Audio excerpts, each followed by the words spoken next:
So ఎవరన్ని అంచనాలు వేసినా అవి తప్పచ్చు కొన్ని సందర్భాలలో. కానీ అండి ఇప్పుడు ఒక్క నిమిషం మనం బీజేపీ గవర్నమెంట్కి సంబంధించి, ఎన్డీఏ గవర్నమెంట్కి సంబంధించి ఆలోచిస్తే 10 సంవత్సరాల వల్ల వచ్చిన వ్యతిరేకత వల్ల ఇటువంటి సిచ్యువేషన్స్, అంటే ఈ రకమైన సిచ్యువేషన్స్ ఇప్పుడున్న ట్రెండ్స్ ప్రకారం ఈ రకమైన సిచ్యువేషన్స్ వచ్చాయనుకోవచ్చా? లేకపోతే కేవలం బీజేపీ అది అనుసరించిన విధానాలు, తర్వాత ప్రచారంలో చేసిన తీరు కొంత వ్యతిరేకత కల్పించడం, ఇవన్నీ కూడా ప్రభావితం? వ్యతిరేకతకు ప్రధానమైన కారణం ఎకానమీ హ్యాండిల్ చేయడంలో, ధరలు, ఉద్యోగాలు, ఈ విషయంలో బీజేపీ పట్ల, మోడీ పట్ల తీవ్ర అసంతృప్తి.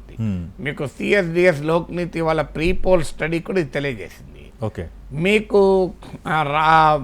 హిందూ ముస్లిం రామాలయము వీటి ఆధారంగా బీజేపీ గెలవాలని కోరుకుంది.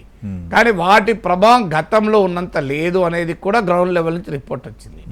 గ్రౌండ్ లెవెల్ నుంచి వచ్చిన ప్రతి రిపోర్ట్ కూడా అగ్రికల్చరల్ క్రైసిస్ ఉంది, మోడీ ప్రభుత్వం ఉపాధి విషయంలో, జాబ్స్ విషయంలో వ్యతిరేకత ఉంది, అన్ఎంప్లాయ్మెంట్ సీరియస్గా ఉంది, ధరలు బాగా పెరిగాయి, హిందూ ముస్లిం పిచ్ ఇదివరకు ఉన్నంత ఇంపాక్ట్ లేదు.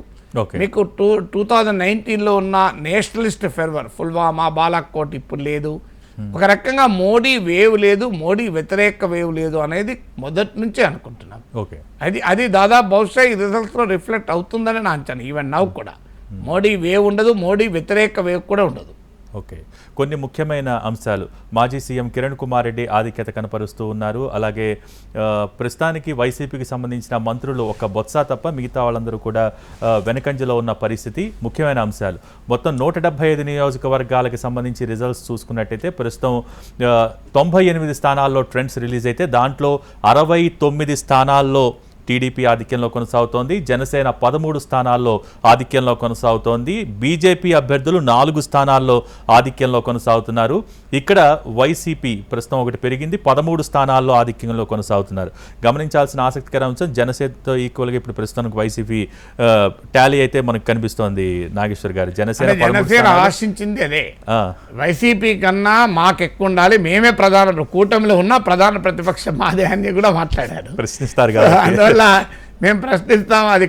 అది ఒకవేళ అదే సాధిస్తే పవన్ కళ్యాణ్కి ఒక పెద్ద మొరాల్ బూస్టర్, అంటే జగన్ కన్నా నాకే ఎక్కువ సీట్లు ఉన్నాయని.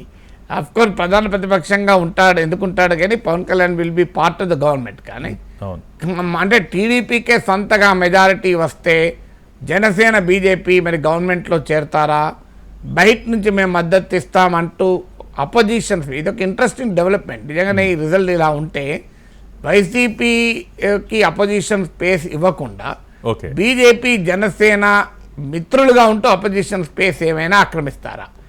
టీడీపీకి సొంతగా కనుక మెజారిటీ వస్తే ఒకవేళ, so too early to comment, but that possibility is there.